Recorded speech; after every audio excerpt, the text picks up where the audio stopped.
Okay, so here's my car, and here is a little climb, and I'm going to drive that and talk about how I'm going to do it. So first of all, we need to pick the line, which is how I'm going to place the car on the track.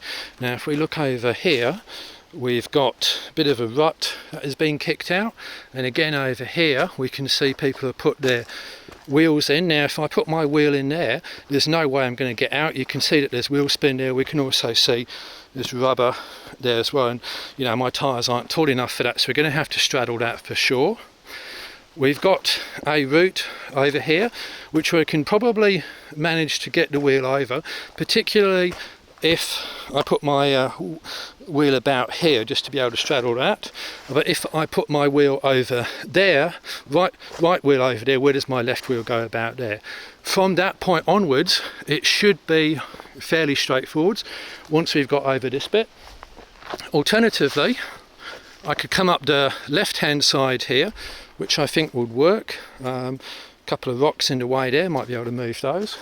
Come up the left hand side here, and then my right wheel would come up over this path here, which looks pretty good, but then the left wheel would need to come up over this rock, which is not disastrous. It's actually got good traction, and if I put the left wheel here, that gives a little bit of a jump up compared to going over here. It's a steeper angle, as you can see. So let's just take a look at that from the side. So yeah, hopefully you can see that.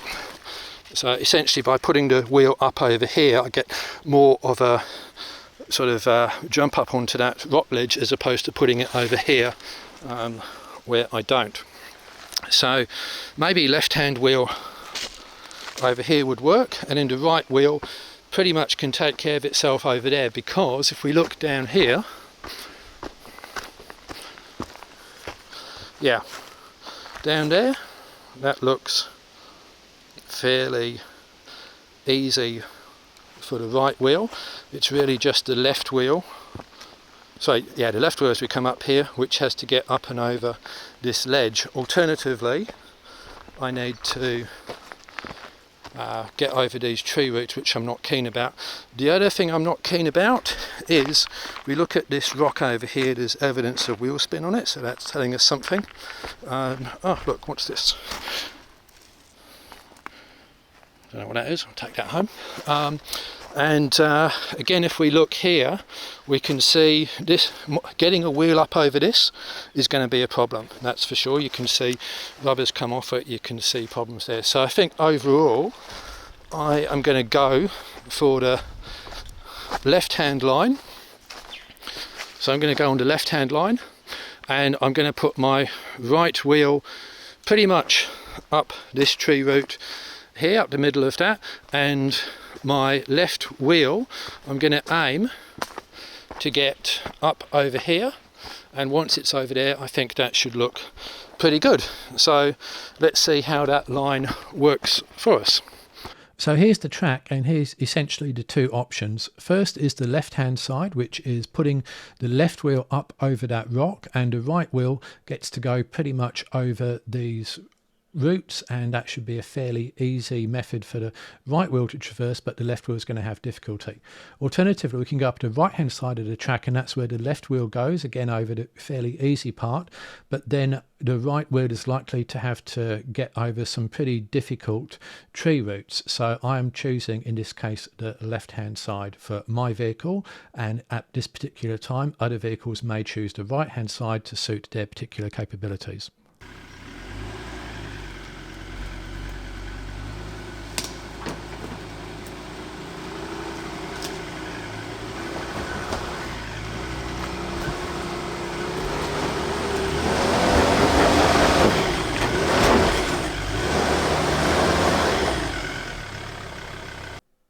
So at this point it's failed, and before I reverse the car back, I want to stop and take a look at exactly where those wheels have got to and take stock of the situation so that I can plan my next move. Do I try it again, or do I track build? Okay, so the right wheel is looking good. The left wheel is looking good, except you see it's going to come up against this tree root here, and when it does that, it's not going to stop me, but it's certainly going to make it more difficult to get up and over. And this wheel's looking good, there's no problem with that, but you can see where the right front wheel is, and that is again not too much of a problem, but it's unfortunately happened at pretty much the same time the back left wheel is trying to get up and over that ledge. Now if we look underneath, we see that there is no clearance problem with the car, nothing's touching except for rubber, which is good. So we have some options to think about here, and what we're going to look at doing is building just a little bit of ledge with the front wheel here, because we're really pushing off the back wheels, and then it won't drop into so much of a ledge when we go over that part. So here's another look at the problem, and you can see the right front wheel has dropped down a lot. There's very little weight on it and therefore very little grip, and that means that there's not much turning force or torque going to the front left wheel, which has all of the grip available to it. And so you can say, why not build up the front wheel so that suspension is more level, and that will equalize the weight on the wheels and therefore the grip, and then the front left wheel will get the torque and the drive it needs to drive out. And that is a valid approach, but that's going to be a lot of track building to do that. And what I can also do is simply reduce the resistance of the left wheel, and the right front wheel is not really doing anything for me anyway. The back axle is really what's driving the car forwards at this point. So if I can reduce the resistance of the front left wheel so it's not in that between those two rocks and effectively chocked, then that's what I'm going to do. I'm going to see how that works. So we've done the analysis, figured out what's wrong, and now we're going to put an action plan together and execute it to solve it. You could also say that I could simply use more momentum to get over this, and I can, but look at the way the suspension was already bouncing even at slow speed. I don't want to damage the car by going even further and bouncing it, and that's going to reduce clearance and possibly start to break things. Okay, so what we've done is put two handy bits of wood there. That's not going to give us more traction, but it will stop the wheel dropping down. And whilst I'm at it, I've also added a couple of rocks here just to help that back wheel get up and over.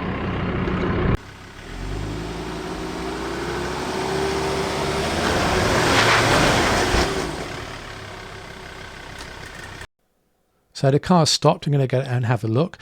As I take my hands off the steering wheel, notice how the steer wheels just turn a little bit like that. Now that's not necessarily a problem, but it is something you need to be aware of when you are four-wheel driving. So again here, let's get out, take a look, see what the situation is, and I've discovered a pretty silly mistake. And I'm just going to also take a look and see what else I can do, because every time you drive an obstacle it will be slightly different from the time before, so you just have to take the opportunity to do the analysis every single time.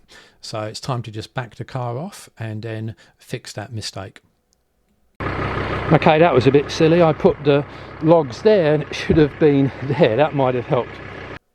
So that was an easy enough fix. I just put the logs where they should be, but at the same time I've also gone back to check those other rocks I put to help the right rear wheel get up over that tree root, because as I've driven over them they might be slightly displaced, etc., and turns out they were pretty much fine. So time for another go.